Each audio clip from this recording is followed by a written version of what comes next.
Assalamualaikum warahmatullahi wabarakatuh. Saudaraku yang dirahmati Allah, seperti yang kita ketahui, salat tahajud adalah salat yang dikerjakan pada waktu malam hari yang didahului dengan tidur terlebih dulu. Waktu utama untuk mengerjakan salat tahajud adalah pada sepertiga malam dan hukumnya adalah sunnah. Artinya, jika dikerjakan kita akan mendapat pahala yang besar di mata Allah. Akan tetapi jika tidak dikerjakan pun kita tidak akan mendapatkan dosa.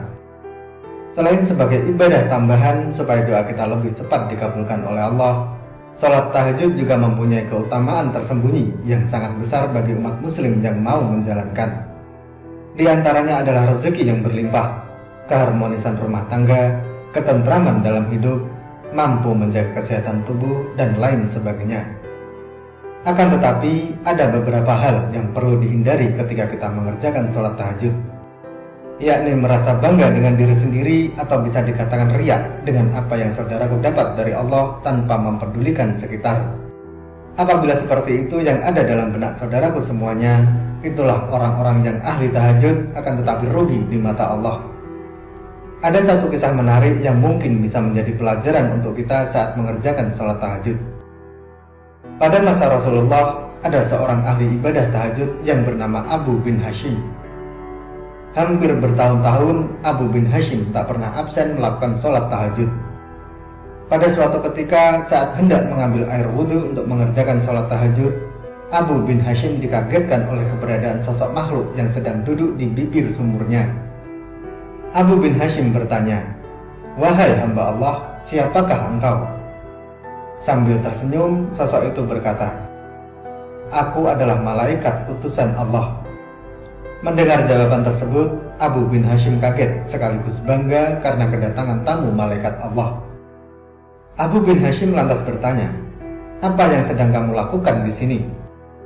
Malaikat itu pun menjawab, "Aku disuruh mencari hamba pencinta Allah."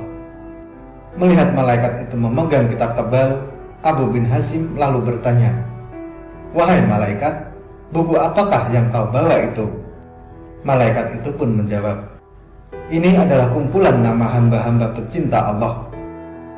Mendengar jawaban malaikat, Abu bin Hashim berharap dalam hati namanya ada di situ. Maka ditanyalah malaikat itu, "Wahai malaikat, adakah namaku di situ?" Abu bin Hashim beranggapan bahwa namanya ada di buku itu, mengingat amal ibadahnya yang hampir tak pernah putus, selalu mengerjakan sholat tahajud, berdoa, dan bermunajat kepada Allah Subhanahu wa Ta'ala di sepertiga malam, dan masih banyak yang lain. "Baiklah, aku buka," kata malaikat sambil membuka kitab besarnya. Setelah dibuka dan dicari, ternyata malaikat tersebut tidak menemukan nama Abu bin Hashim di dalamnya. Karena tidak percaya dengan apa yang disampaikan, Abu bin Hashim meminta malaikat mencarinya sekali lagi. Lalu dicarilah sekali lagi dan berkata, "Betul, namamu tidak ada di dalam buku ini."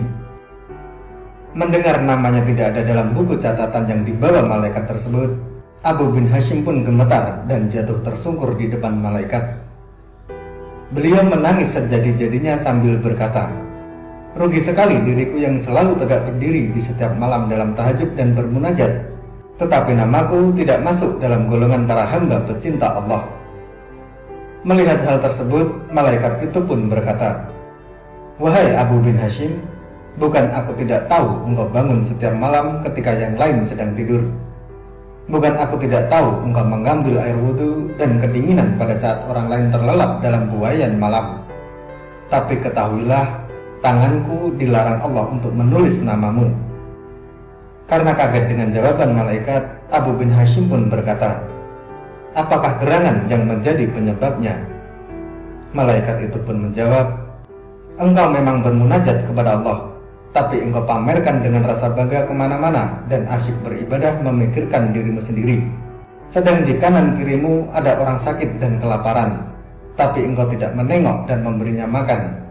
Bagaimana mungkin engkau dapat menjadi hamba pecinta Allah kalau engkau sendiri tidak pernah mencintai hamba-hamba yang diciptakan Allah?" Mendengar jawaban tersebut, hati Abu bin Hashim seperti disambar petir. Dia tersadar bahwa ibadah yang dilakukannya selama ini hanyalah untuk memperbanyak harta kekayaan, tanpa mempedulikan orang-orang yang membutuhkan uluran tangannya.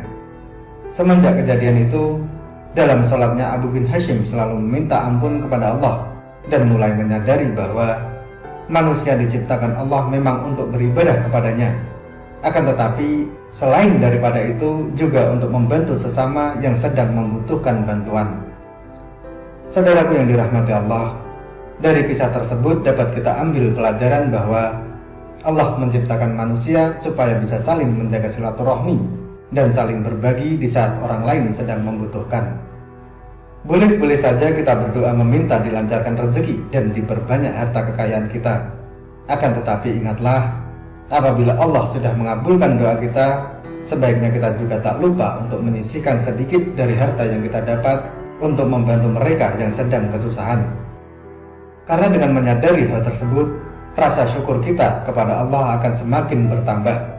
Dan janji Allah bagi orang yang selalu bersyukur adalah akan ditambah nikmat kita dan dicukupkan segala kebutuhan kita.